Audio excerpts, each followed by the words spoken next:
Hey everybody, this is Zero here for another Gunpla review. In this episode, we're doing the high grade from Build Fighters, the Star Build Strike Gundam Plavsky Wing. This would be the second or third favorite I have from the Build Fighters franchise, number one being the Dark Matter, but we'll go into that later. This would technically be the second stage of development for this specific Gundam, air quotes. Final form for the TV show, but not final form for the Gunpla itself. Its final form would be the Strike Build Galaxy Cosmos. And if you want to pick up one of these bad boys on your own time, you can hit up Galactic Toys. The link is down below, along with the GoFundMe if you want to help support the channel.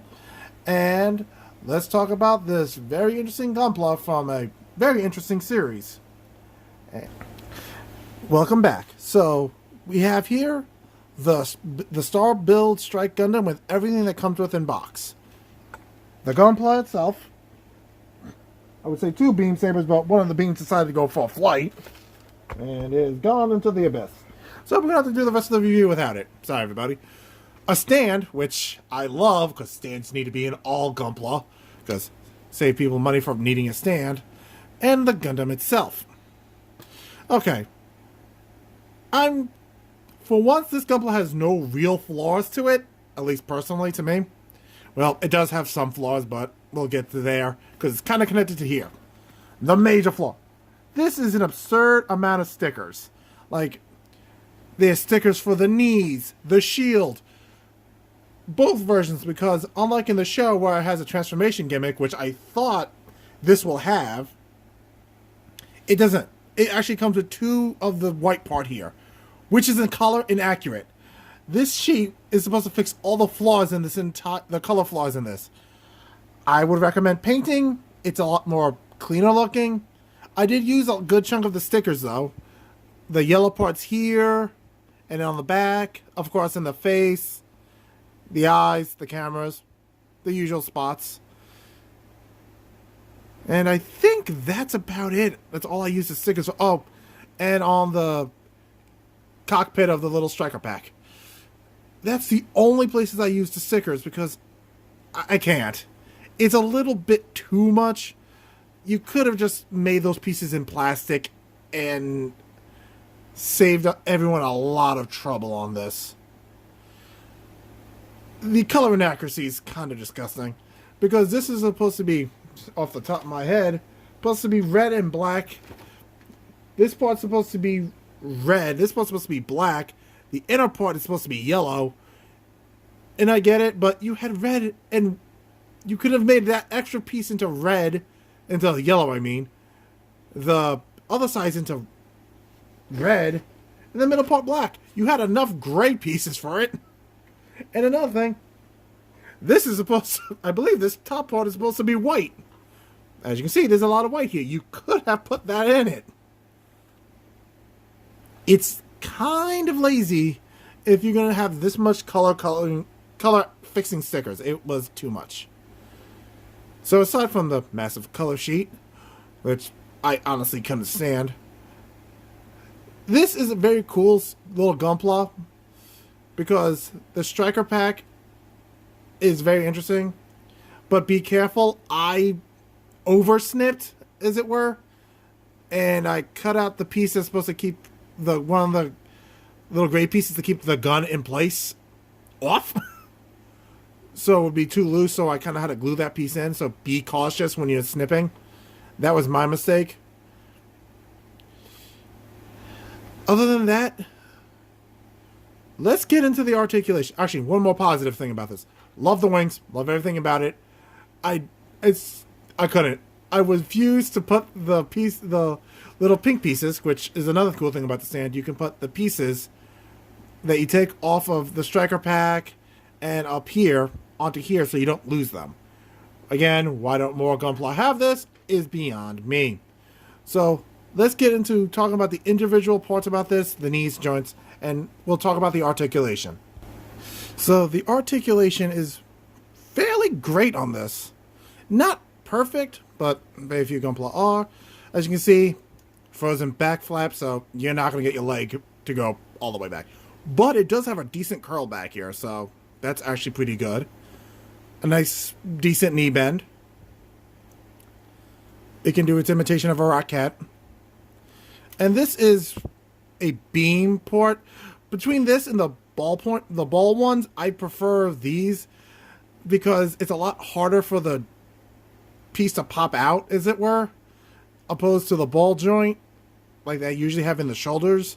Don't get me wrong, usually they're great, but some of them are pretty lousy. Let me just remove the shield because you can't really show the arm bending as well with the shield holding up. There we go. Oh, another sticker. The little, I failed to mention this before, the little blue parts in each of the arms are stickers. A little tiny blue piece could have gone right there. But back to what I was saying, the articulation. This is the arm all the way up. Of course, it does 360 and all that. A good 90-degree bend. He can do a bicep curl. You know, he can flex if he needs to. It doesn't have a lot of hand options. It just has holding hands. So either way, what you got is what you got. The head's on a ballpoint. The traditional ballpoint. Polycap. So it gets what you need. Up, down, looks right, looks left. Vice versa if you want to be technically accurate now. The waist is, oddly enough, pretty solid, but it won't let you get really much of a bend. So you get a little bit of an ab crunch, but not much. And of course, oddly enough, the gun has articulation because it has to connect into the shield. Has some articulation so it can connect into the gun. So we got the parts that can move. Not by much and not by far, but it is something. The gun itself has a transformation. This mode. And I believe something similar to this. But you have to flip this piece around. And it's, to me, kind of silly looking. So that's why I usually leave it like this. Because it looks a lot more cooler. But again, that's just me. Play how you like. And then, of course, we have the backpack. There is another little blue piece, but that goes on here when you're connected to the Build Strike Gundam. For the sake of this video, we're going to pop off the little wings. I do not like doing that because I love it. So usually if it's in striker mode... I feel like a wing just disappeared in the Nexus. Oh, did it? Probably. Oh, it popped off the back. There it came from. So... the little pink pieces you saw on the stand, they actually belong on here and here. But so you fix the cockpit and yep. Then you have the core fighter with wings, which oddly enough, I actually kind of like this. It looks actually pretty cool. I never noticed that until I just did the review. It kind of looks kind of cool, like a avian death machine. So there you go. If you ever want an interesting to do with the Star build, Avian Death Machine. If you want awards, credit me for that invention. I'm the crazy man who have brought you the Avian Death Machine. There you go. The articulation here is bare minimum at best. I can't get any real twist on this one, so we're just going to go here. You can move this fairly decently. And of course, this moves so it can hook around, but be careful. It is kind of loose if you move it too much. So, caution. And these, of course, can move. So, when you have it attached, you can, kind of like the rail guns on the Freedom and the Strike Freedom. And a bunch of others. The Helios, for instance.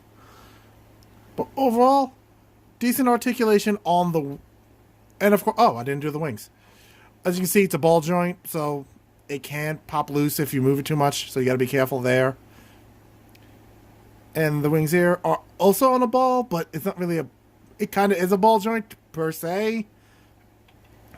But it's a solid... Also, be careful when you move it. You may accidentally pull it out, and that can be an issue. So, all in all, I did enjoy this kit. Now, let's wrap this up real quick, and we'll talk about some other stuff about it. So all in all, I actually really enjoyed this build. I didn't think I would. I mean, I knew I would enjoy the look of it. But would I recommend it? As I always say, recommendations are good because if so let people know if they are wasting their money. But it should also go back down to the buyer. If they enjoy the series, if they enjoy the design, go for it. I mean, I've bought a lot of Gunpla that I can't stand the build of, and now I have on my shelf AE the Astray Master Grade. But hey, I love Astray Gundams. What can I tell you? But all in all, I love this little dude. Great design. And despite the negative things I hear about the build Cosmos, I'm eventually going to try to get it. So, remember to like, comment, and subscribe. If you want to support the channel, the links down below will really help. And remember, the Galactic Toy link is only good for 24 hours, so buy what you want and buy what you can. And help the channel out. And I'll catch you guys in the next episode. See ya.